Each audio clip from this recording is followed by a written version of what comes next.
গতকালকে শেখ হাসিনার বক্তব্যের প্রতিবাদে ভোলায় বিক্ষুব্ধ ছাত্র জনতার আগুনে এখনো জ্বলছে আওয়ামী লীগের বর্ষিয়ান নেতা ও সাবেক মন্ত্রী তোফায়েল আহমেদের ভোলার গাজীপুর রোডের বাড়ি।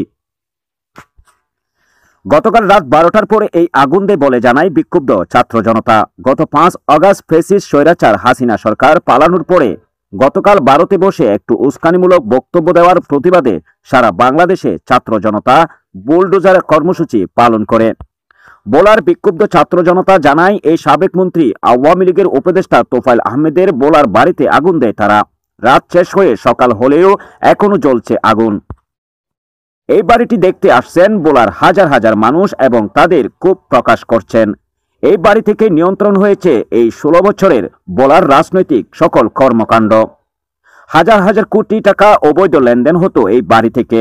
আজকে ভোলার লাখো জনতার ক্ষোভ প্রকাশ হলো আজকে এই ছাত্র জনতার আগুন দেওয়ার মধ্য দিয়েই। এই তোফায়েল আহমেদ ভোলার রাজনীতিকে আত্মীয়করণ করে রেখেছে। তার ভাতিজা মুকুল ছিল ভোলা 2 আসনের এমপি এবং তার ফালক পুত্র বিপ্লব ছিল ভোলার জেলা আওয়ামী লীগের সাধারণ সম্পাদক। এই বাড়ি থেকেই সবকিছু নিয়ন্ত্রণ করতেন জেলা আওয়ামী লীগের সাধারণ সম্পাদক বিপ্লব। কিন্তু তোফায়েল আহমেদ অসুস্থ থাকার কারণে অনেক বছর ধরেই রাজনীতির বাহিরে আছেন।